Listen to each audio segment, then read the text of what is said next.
Assalamualaikum warahmatullahi wabarakatuh. Salam sejahtera untuk kita semua. Semoga kita semua selalu dalam lindungan dan rahmat Tuhan Yang Maha Esa. Amin. Selamat datang di channel Arena Gato. Baiklah teman-teman, dalam video ini saya akan menjelaskan secara singkat mengenai berapa ukuran tekanan ban yang ideal bagi mobil yang kita gunakan. Oh ya teman-teman, perlu diketahui bahwa tekanan ban ini merupakan hal yang sepele namun sangat penting sekali. Saya katakan sepele karena banyak di antara kita yang menyepelekannya dan mengabaikannya. Terkadang cenderung mengira-ngira saja. Namun sebenarnya tidak boleh begitu saja ya teman-teman. Perlu kita perhatikan secara mendetail dan kita ketahui berapa sebenarnya ukuran tekanan ban yang seharusnya pada mobil yang kita gunakan. Selain itu ya teman-teman, saya katakan penting karena mengapa? Tekanan ban ini sangat berpengaruh terhadap performa, terutama handling dan kenyamanan teman-teman selama berkendara. Baiklah teman-teman, dalam video ini saya akan menjelaskan dua hal yang utama, yaitu mengenai persoalan yang pertama, yaitu bagaimana cara kita mengetahui nilai tekanan ban yang ideal pada mobil ya, maksud saya. Terus yang kedua, apa saja dampak positif maupun negatifnya apabila tekanan ban itu berlebihan atau justru kurang daripada yang seharusnya, kurang daripada yang ideal. Baiklah teman-teman, untuk yang pertama yaitu mengenai bagaimana cara kita mengetahui nilai tekanan ban yang ideal pada mobil yang kita gunakan. Setidaknya ada dua cara yang bisa teman-teman gunakan. Cara yang pertama yaitu silakan teman-teman lihat pada buku panduan. Nah, ini simpel aja. Silakan teman-teman lihat pada buku panduan atau manual book pada mobil yang teman-teman gunakan. Namun, sayangnya, belum tentu semua daripada kita ini masih menyimpan buku panduan ini. Bisa saja buku panduannya sudah hilang, terbawa arus banjir, tercecer, dan lain sebagainya. Nah, ini persoalannya. Jadi tadi untuk yang pertama, saya sampaikan bahwa cara kita mengetahui nilai tekanan ban yang ideal itu yaitu kita mencari informasi pada buku manual atau buku panduan mobil yang teman-teman gunakan. Apabila buku panduannya sudah tidak ada, maka teman-teman bisa menggunakan cara yang kedua, yaitu teman-teman mengecek pada fisik bodi, tepatnya di bagian sisi pintu. Di sana akan tertera, tergambar atau tertempel semacam label atau semacam gambar kecil yang menerangkan informasi secara singkat dan sekilas berapa tekanan ban yang ideal bagi mobil yang teman-teman gunakan saat ini. Baik teman-teman, seperti ini yang saya maksud ya, don't miss it. Baiklah teman-teman, langsung aja ya. Di sini letaknya yang saya maksud itu. Ya, tadi saya jelaskan di fisik body bagian sisi pintu. Nah, biasanya ini di pintu depan ya teman-teman. Nah, ini dia. Ya, ini adalah label atau keterangan mengenai tekanan ban sesuai dengan spesifikasi yang tertera pada fisik bodi di sisi pintu. Ini ya teman-teman. Pada label ini atau pada keterangan ini tertera informasi mengenai spesifikasi ban yang digunakan, yaitu ukuran lebarnya 205 mm. Untuk ketebalannya atau profilnya yaitu 65% daripada lebar bannya itu sendiri. Dan diameter atau rim yang digunakan yaitu ukuran 15 inch ya teman-teman. Kalau 94S ini hanya masalah persoalan daya tahan pada saat limit kecepatan maksimal aja. Jadi atensinya pada ukuran dulu. Jadi ukuran lebarnya 205 mm dengan profil ketebalannya itu 65% daripada lebarnya, dan rim atau diameternya itu 15 inch.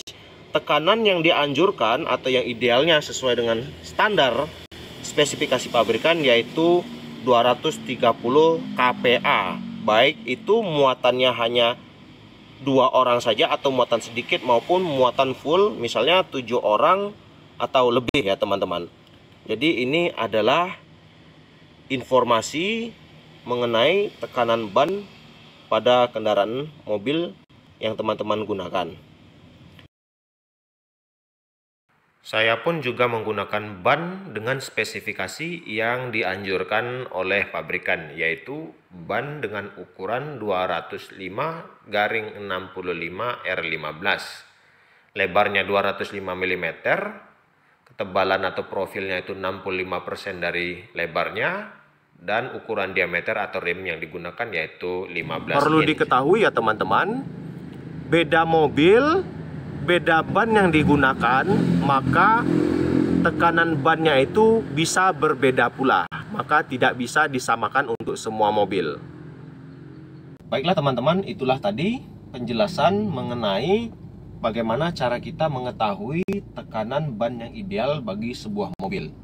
Jadi ada dua cara kita untuk mengetahuinya, yaitu kita gali informasi atau cari informasinya pada buku panduan atau buku manual, atau bisa juga teman-teman perhatikan atau cek pada bagian fisik bodi mobil di bagian sisi pintu.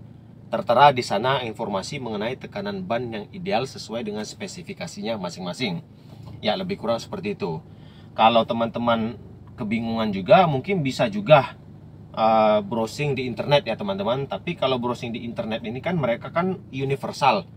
Hanya dengan melakukan pendekatan untuk ban yang sekian, kira-kira seginilah tekanannya, seperti itu. Jadi saran saya tetap berpedoman pada dua cara yang pertama tadi. Tapi kalau dua cara yang pertama tadi tidak bisa teman-teman gunakan, ya mau nggak mau pakai cara alternatif, browsing di internet. Oke, kita lanjut ke pembahasan yang kedua ya teman-teman. Pembahasan yang kedua ini mengenai apa saja dampak negatifnya dan dampak positifnya apabila tekanan ban ini terlalu tinggi atau terlalu rendah. Jadi saya mulai dari tekanan yang terlalu tinggi dulu lah, yang berlebihan ya. Tekanan ban yang melebihi ukuran yang standar itu, dampak negatifnya yaitu membuat ayunan kaki-kaki mobil itu cenderung keras, tidak empuk. Nah, ini merupakan suatu hal yang tidak nyaman bagi sebagian besar orang.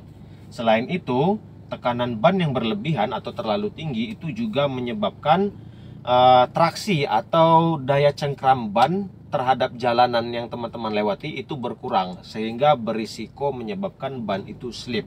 Nah, ini dampak negatifnya. Terus ya teman-teman, tekanan ban yang berlebihan itu juga itu dapat menyebabkan ban mobil itu mudah meletus gitu ya. Karena ada juga beberapa kejadian orang membuat tekanan ban itu dibuatnya lebih tinggi, jauh lebih tinggi bahkan ya, jauh lebih tinggi daripada yang biasanya. Awal-awal dipakai sih oke, fine-fine aja, tapi kan kita nggak tahu kondisi jalanan ini kan panas. Nah, karena pengaruh panas itu juga akhirnya bannya tadi meletus gitu ya. Selain karena faktor tekanannya yang terlalu berlebihan juga. Karena kena panas, jadi tekanannya makin meningkat lagi gitu. Over akhirnya, dan bannya jadi meletus gitu. Nah, itu dampak negatifnya. Kalau untuk dampak positifnya sih mungkin masih ada ya, satu aja kali. Mungkin handling ya, buat manuver itu cenderung lebih enak aja gitu daripada tekanan ban yang normal standarnya. Tapi ini sih nggak worth it banget lah menurut saya. Cenderung lebih banyak dampak negatifnya ya gitu ya teman-teman. Nah, sekarang kondisi kalau bannya ini lebih rendah tekanannya. Apa akibatnya? Ban yang tekanannya itu lebih rendah daripada standar normalnya atau standar idealnya, itu dampak negatifnya menyebabkan ban itu mudah retak-retak atau pecah, terutama pada bagian sisi dinding ban mobil itu sendiri. Kemudian ban yang tekanannya itu lebih rendah daripada normal seharusnya, itu juga dapat menyebabkan terganggunya kondisi balancing pada ban itu sendiri, sehingga mengakibatkan ban ini mudah makan sebelah, keausannya nggak merata, bisa makan sebelah luar atau makan sebelah dalamnya. Ya, ini adalah dampak negatifnya. Sedangkan kalau untuk dampak positifnya, mungkin ayunan kaki-kaki mobil ini jadi lebih empuk daripada yang biasanya. Itu aja sih. Ya, selebihnya silakan teman-teman pertimbangkan sendiri. Tapi kalau saya pribadi, saya menyarankan tetap ikuti standar dari pabrikan aja deh, biar safety semuanya. Nyamannya juga dapat, handlingnya juga masih bisa dapat lah, seperti itu. Oke teman-teman, mungkin itu saja yang dapat saya sampaikan ya. Semoga bermanfaat.